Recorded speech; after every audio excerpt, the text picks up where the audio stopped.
न्यायदान प्रणालीमध्ये महत्त्वपूर्ण योगदान दिल्याबद्दल आयकर अपीलीय न्यायाधिकरण ITAT ची सरन्यायाधीश न्यायमूर्ती भूषण गवई यांनी प्रशंसा केली आणि समकालीन आव्हानांना तोंड देण्यासाठी संरचनात्मक आणि प्रक्रियात्मक सुधारणांवर पुन्हा लक्ष केंद्रित करण्याचं आवाहन केलं। नवी दिल्ली इथं ते काल आयकर अपीलीय न्यायाधिकरण भूमिका, आव्हानं आणि भविष्यातील वाटचाल या विषयावरील परिसंवादाला संबोधित करत होते। गेल्या 5 वर्षात प्रलंबित प्रकरणांची संख्या 85,000हून 24,000पर्यंत कमी केल्याबद्दलही त्यांनी ITATचं कौतुक केलं। जेव्हा न्यायालय आणि न्यायाधिकरण वाजवी आणि सुसंगत कारणांच्या मदतीनं आणि अंदाजानं निर्णय देतात, तेव्हा कायदा एका योग्य चौकटीत विकसित होतो, ज्यामुळे नागरिकांना त्यांचे अधिकार आत्मविश्वासानं वापरता येतात आणि त्यांची कर्तव्य पार पाडता येतात, असं त्यांनी सांगितलं।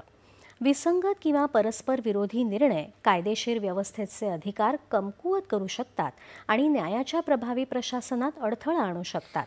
विशेषतः प्राप्तिकरासारख्या तांत्रिक आणि अत्यंत विशेष क्षेत्रात त्याचा विपरीत परिणाम होऊ शकतो, याकडे त्यांनी लक्ष वेधलं।